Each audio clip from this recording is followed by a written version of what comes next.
आप देख रहे हैं केडी न्यूज़।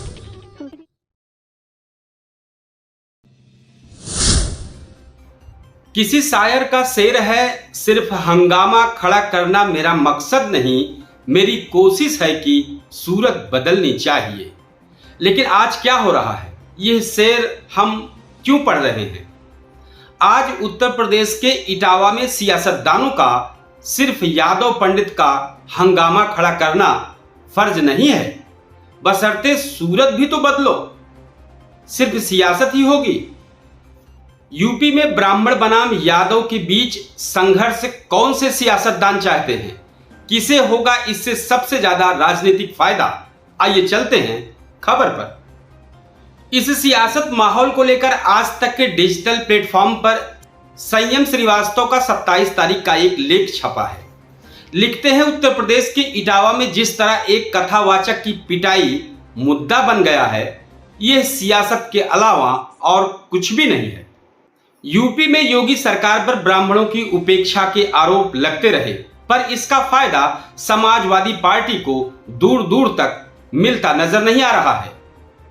इसलिए उत्तर प्रदेश की राजनीति के एपिसेंटर में एक बार फिर ब्राह्मण ही है, क्योंकि चुनाव आ गया है। सामान्य तौर पर देश में बहुत से ऐसे संत और कथावाचक हैं जो दलित और ओबीसी समुदाय से हैं, पर उनके साथ ऐसी घटना कभी नहीं हुई जैसा उत्तर प्रदेश के इटावा में हुआ। इसलिए सीधे सीधे ये बात गले से नहीं उतरती कि कथावाचक की जात के चलते उसके साथ ये घटना हुई है। हालांकि इस घटना के पीछे कुछ और कारण सामने आए हैं, पर जब तक मामले की जांच ना हो कुछ भी नहीं कहा जा सकता है। अब सवाल यह है कि उत्तर प्रदेश के कई हिस्सों में पिछले कुछ सालों से ऐसी खबरें लगातार आई जिससे यह लगता है कि ब्राह्मण और यादवों को लड़ाने की कोशिश की जा रही है। इसके साथ ही पिछले 8 वर्षों में लगातार यह नैरेटिव बनाने की कोशिश की जा रही है कि कैसे योगी आदित्यनाथ सरकार के आने के बाद से उत्तर प्रदेश में ठाकुरों का वर्चस्व हो गया है और ब्राह्मणों का उत्पीड़न हो रहा है। दूसरी तरफ इटावा की घटना के सहारे नैरेटिव बनाया जा रहा है कि ब्राह्मण दूसरी जातियों का दमन कर रहे हैं। कुल मिलाकर यूपी की राजनीति के मुख्य केंद्र बिंदु में आज ब्राह्मण ही बना है। एक तरफ ब्राह्मणों के हाथ से सत्ता दूर होती जा रही है, तो दूसरी तरफ उनके वोट के लिए राजनीतिक दलों के बीच संघर्ष चल रहा है। 25 जून को इटावा जिले के अहेरीपुर क्षेत्र में एक गंभीर घटना हुई। यादव समुदाय के एक कथावाचक के साथ मारपीट की गई। आरोप है कि स्थानीय ब्राह्मण समुदाय के कुछ लोगों को यह नागवार गुजरा कि एक गैर ब्राह्मण कथावाचन का काम कर रहा है। कथावाचक का सिर आधा मुड़वाया गया, उसकी नाक जमीन पर रगड़वाई गई और उससे माफी मांगने को मजबूर किया गया। इतना सब होने के बाद यादव कथावाचकों से बदसलूकी के मामले में आहिर रेजिमेंट के लोग भारी संख्या में दादरपुर गांव पहुंचने की कोशिश कर रहे थे। पुलिस ने उन्हें रोकने का प्रयास किया तो भीड़ ने उन पर पथराव कर दिया, जिसके चलते पुलिस को बल प्रयोग करना पड़ा। कुल मिलाकर ऐसी स्थिति बन गई जो ब्राह्मणों और यादवों के बीच नफरत के बीज बोने का काम कर सकती है। अब पहला सवाल है कि अभी क्या दिख रहा है? पहला, अहेरीपुर की घटना का कारण जाति नहीं हो सकता है। उत्तर प्रदेश में आज की तारीख में ब्राह्मणों की इतनी हैसियत नहीं रह गई है कि वो किसी यादव का सिर मुड़वाकर उसकी नाक जमीन पर रगड़वाए, वो भी जात के नाम पर। इसके पीछे दो तरफा कारण है। एक तो ब्राह्मण इतने ताकतवर नहीं है, दूसरे यादव समाज प्रदेश में सामंत बन चुका है, जो समाजवादी पार्टी के सत्ता में ना होने के बावजूद भी हैसियत में है। इसका उदाहरण आप अपने शहर में देख सकते हैं। उत्तर प्रदेश के किसी भी शहर में जितनी गाड़ियां बीजेपी के झंडे वाली मिल जाएंगी, उससे ज्यादा समाजवादी पार्टी की झंडे वाली गाड़ियां मिलेगी। उत्तर प्रदेश सरकार बीजेपी की है, पर ब्लैक शीशे वाली ज्यादातर कारें समाजवादियों के झंडे वाली दिखेंगी। कहने का मतलब सिर्फ इतना है कि उत्तर प्रदेश में सरकार भले ही बीजेपी की है, पर समाजवादी पार्टी के लोगों में कोई डर का माहौल या ये कह ले कि सपा सरकार के जलवे आज भी कायम हैं। ठीक इसके उलट जब समाजवादी पार्टी की सरकार प्रदेश में होती है तो बीजेपी की झंडे लगी गाड़ियां देखने को आप तरस जाएंगे। पूर्व मुख्यमंत्री अखिलेश यादव के स्वागत में आज जितनी कारों की भीड़ इकट्ठा होती है, बीजेपी जब विपक्ष में होगी तो उसके किसी भी नेता की आगवानी में गिनती की गाड़ियां भी नहीं दिखेंगी।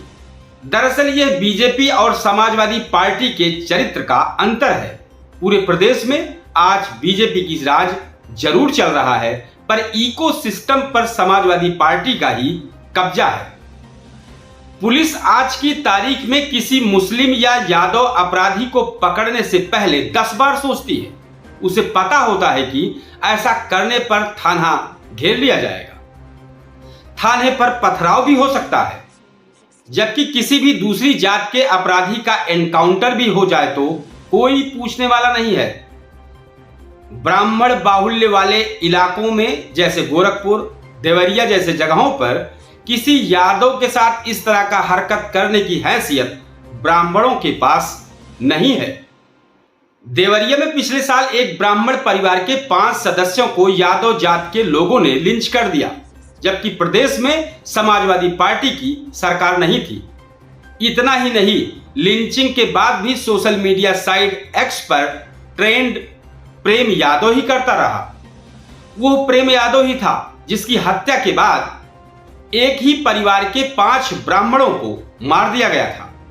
दरअसल सामाजिक विकास में ब्राह्मण गांव की राजनीति से आगे निकलकर अपने रोजी रोटी और तरक्की पर कुछ ज्यादा ही फोकस कर गए। ब्राह्मणों के बच्चों के पास गांव में खाली बैठकर राजनीति करने और आरोप प्रत्यारोप के लिए समय नहीं है। इसके ठीक उलट यादव अभी विकास के क्रम में ब्राह्मणों से पीछे हैं। ये हम ऐसे ही नहीं कह रहे हैं, ये सब दिखा है जब कथावाचकों के समर्थन में गुरुवार को अहिर रेजिमेंट और यादव संगठन के सैकड़ों कार्यकर्ता बकेवर थाने के पास एकत्रित हो गए थे। विरोध प्रदर्शन के दौरान पुलिस से तीखी बहस हुई और मामला पथराव और झड़प तक पहुंच गया। हालात बेकाबू होते देख पुलिस ने 2 हवाई फायर कर प्रदर्शनकारियों को खदेड़ना पड़ा। लगभग 3 घंटे तक चले इस बवाल ने पूरे इलाके में अफरा तफरी का माहौल बना रहा। अगर यही किसी ब्राह्मण कथावाचक को अपमानित किया गया होता तो ब्राह्मणों को इस तरह की भीड़ इकट्ठा करने में नाको चने चबाने पड़ते। अब हम दूसरे मुद्दे पर आते हैं और क्या कारण हो सकता है। दरअसल सियासतदानों में यूपी के ब्राह्मण वोटों की राजनीति का भी मुद्दा है। उत्तर प्रदेश में ब्राह्मण वोटों की राजनीति हमेशा से ही महत्वपूर्ण रही है। यूपी में ब्राह्मण मतदाता करीब 8 से 12% हैं, जो लगभग 60 से 115 विधानसभा सीटों के जीत हार का निर्णायक प्रभाव डालते हैं। इसके साथ ही राजनीतिक रूप से भी सबसे अधिक जागरूक ब्राह्मण समुदाय ही है। पर आज की तारीख में ये लगातार प्रदेश की राजनीति पे हाशिए पर जा रहा है। कभी प्रदेश की राजनीति में सबसे अधिक ताकतवर यही समुदाय था। प्रदेश में सबसे अधिक मुख्यमंत्री इसी समुदाय के होते थे। मंत्रिमंडल के सभी मलाईदार पोस्ट भी इन्हीं के पास होती थी। पर आज स्थिति बदल चुकी है। प्रदेश में चाहे समाजवादी पार्टी का शासन हो या बीजेपी का, ब्राह्मण हाशिए पर ही नजर आ रहे हैं। पिछले कुछ वर्षों में विशेष रूप से 2020-2025 के बीच ब्राह्मण वोटों को आकर्षित करने के लिए विभिन्न राजनीतिक दलों ने रणनीतियां अपनाई है, जिससे जातिगत ध्रुवीकरण और सामाजिक तनाव के नए आयाम सामने आए हैं। ब्राह्मण यूपी में सवर्ण जातियों का प्रमुख हिस्सा है और परंपरागत रूप से भारतीय जनता पार्टी के समर्थक रहे हैं। अखिलेश यादव समझते हैं कि बिना ब्राह्मणों को साथ लिए उत्तर प्रदेश की राजनीति में ताकतवर नहीं बना जा सकता है।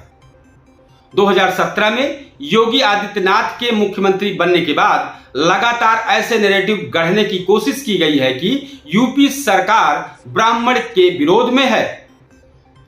विकास दुबे एनकाउंटर के बाद करीब सभी पार्टियों ने उत्तर प्रदेश सरकार ब्राह्मण विरोधी होने का ठप्पा लगाया है। आम आदमी पार्टी के सांसद संजय सिंह ने दावा किया कि योगी सरकार में 500 से अधिक ब्राह्मणों की हत्या हुई, जिसे भाजपा ने खारिज कर दिया। इस नैरेटिव सेट करने से कुछ ब्राह्मणों में असंतोष को हवा दी, पर बीजेपी सरकार 2022 में फिर बनी। अब बीजेपी के लिए बड़ी मुश्किल यही है कि ब्राह्मण अगर कहीं उनके हाथ से छिटक गए तो उत्तर प्रदेश हाथ से निकल जाएगा। जब से कांग्रेस उत्तर प्रदेश में एक्टिव हुई है, बीजेपी की चिंता और बढ़ गई है। इसलिए इसमें कोई दो राय नहीं हो सकता है कि अगर प्रदेश में ब्राह्मण बनाम यादव संघर्ष बढ़ता है तो बीजेपी को इसमें सबसे अधिक फायदा होगा। अब नंबर 3 मुद्दे पर बात करते हैं, समाजवादी पार्टी और ब्राह्मण।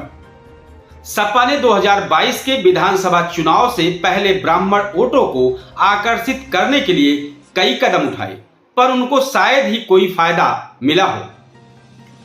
अखिलेश यादव ने परशुराम मूर्तियों की स्थापना, ब्राह्मण सम्मेलन का आयोजन किया, पर उसका लाभ नहीं उठा सके। लेकिन 2024 के लोकसभा चुनावों में सपा की 37 सीटों की जीत में गैर यादव, ओबीसी, दलित और कुछ ब्राह्मण वोटों की भूमिका निश्चित तौर पर रही, यह तो संशय नहीं है। अब 2022 के विधानसभा चुनाव में 52 ब्राह्मण विधायकों में से 46 भाजपा से थे, जो बताता है कि ब्राह्मण वोटों का बड़ा हिस्सा अभी भी भाजपा के साथ है। योगी सरकार पर ठाकुरवाद के आरोपों के बावजूद ब्राह्मण समाजवाद पार्टी के साथ जाने के बजाय भाजपा को तरजीह दिए थे। लेकिन अखिलेश यादव को लोकसभा चुनाव में मिली बढ़त के बाद ऐसा लगता है कि बीजेपी से वो कुछ प्रतिशत ब्राह्मणों को भी तोड़ लिए तो अब यूपी में खेल हो सकता है। कौशांबी रेप केस में अति पिछड़े समाज की पीड़िता के बजाय अखिलेश यादव ने जिस तरह आरोपी ब्राह्मण परिवार का समर्थन किया, उससे तो यही लग रहा है कि इस बार समाजवादी पार्टी ब्राह्मण वोटों को लेकर कितनी सतर्क दिखाई दे रही है।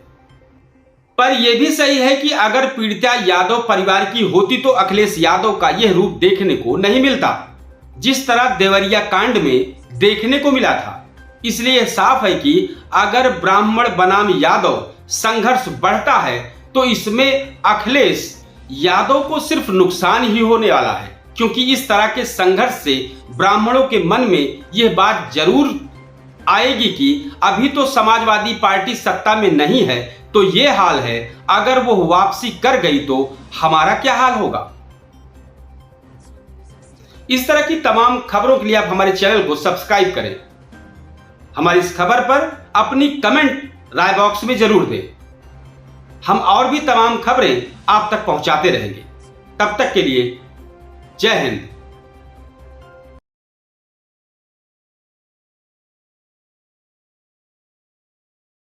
आप देख रहे हैं केडी न्यूज।